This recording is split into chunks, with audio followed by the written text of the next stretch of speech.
Under heaven. In ancient times, people lived according to the way. Where does the way come from? I say it is nowhere and everywhere. Where does enlightenment come from? I say that it does not need to come from anywhere, because it is always there to begin with. Where do virtues come from? The sages give birth to them. The enlightened leader completes them. Those who do not abandon the way are called realized beings. Those who abide in purity are called the virtuous ones. The way is the source of being, virtue is the root of being, and enlightenment is the gate of action. Those who are at one with both transformation and constancy are called sages. Those who use benevolence for inspiration, who let integrity guide their actions, and who incorporate music and ritual into their everyday lives are honorable men and women. The ruler who uses the principles of enlightened leadership to establish laws and regulations, to make decisions and plan actions, and to assign appropriate people to the right tasks are vigilant in repairing roads, dams, and irrigation ditches. They give food and shelter to the needy, make sure that the citizens are nourished and cared for, and are the enlightened leaders of humanity. Sages, honorable men and women, and enlightened rulers all have this in common. They see themselves as the caretakers of the earth and its inhabitants. They bring harmony to the nations, and they extend their bounty and fortunes to all. Today, people do not understand that realizing the sage within is the foundation of leadership. They don't see that the enlightened leader in public is the manifestation of the sage within. Confused and deluded, they choose to abandon the way. Petty and arrogant, they follow their desires, make their own rules, and impose their beliefs on others. If they are wealthy, instead of valuing simplicity, they drown themselves in extravagance. Instead of using virtue as a standard by which to measure their thoughts and actions, they govern their lives by greed and ambition. Instead of aiding others in times of crisis, they criticize those who inspire peace and harmony as weak and cowardly. Preferring force to yielding, they are indeed far from the way.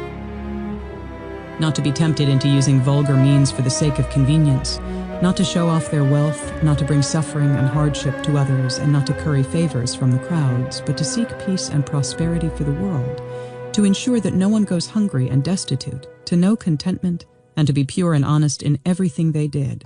This is what the sages did in propagating the way on earth. To act for the good of all and not be partisan, to be unbiased and just, and not to give in to the whims of the mob and interest groups. This is what the enlightened rulers did in propagating the art of the way in government.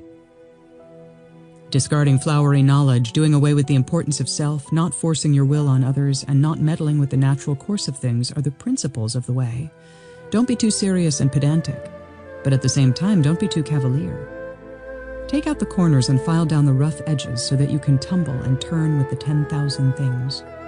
Go beyond acceptance and rejection. Don't get stuck on what came before, and don't be anxious over what will come afterward, but rest in the immediacy of the present. If you don't scheme, you will not invite perils. If you don't look for praise or recognition, you will not tangle with the jealous and the petty. If you rest in stillness, you will never lose clarity and good judgment. A large tree will be knocked down by a storm, a shrub with pretty flowers will be picked clean, and bushes with juicy-looking fruits and berries will be denuded. However, a tree that looks ugly and gnarly will escape loggers. Dull and unattractive flowers will not be plucked, and fruits that look dry and uninteresting will not be harvested. To regard the source as pure, to blend with the coarse and shun the shiny, to regard hoarding as poverty, to live in peace and contentment, and to abide in the radiance of stillness rather than the glamour of the world, these are the arts of the way. For those who practice the arts of the way, gentleness and humility are their outer marks, and respect for all things is their inner essence. When you are not preoccupied with yourself, then things will reveal their true nature to you.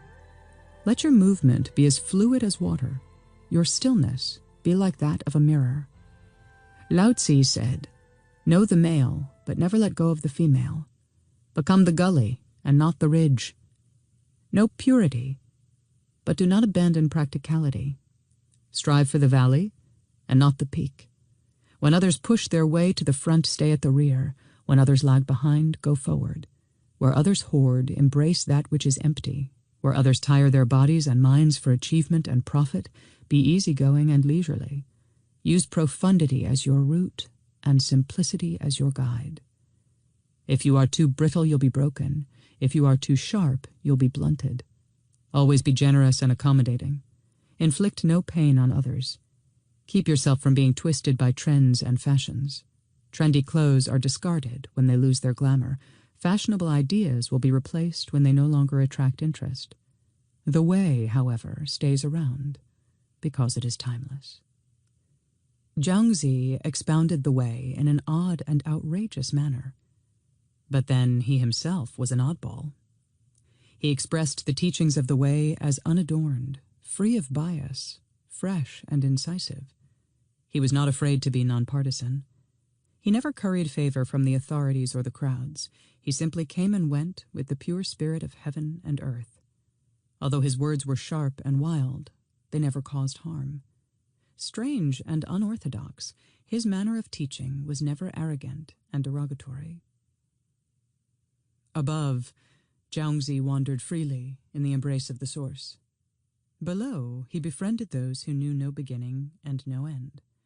His understanding of the way was broad, expansive, profound, and penetrating. He resonated with change, yet was rooted in the constant. When he spoke, his words were always valid. When silent, he was hidden and arcane. Jiangzi was truly one who embodied the way under heaven.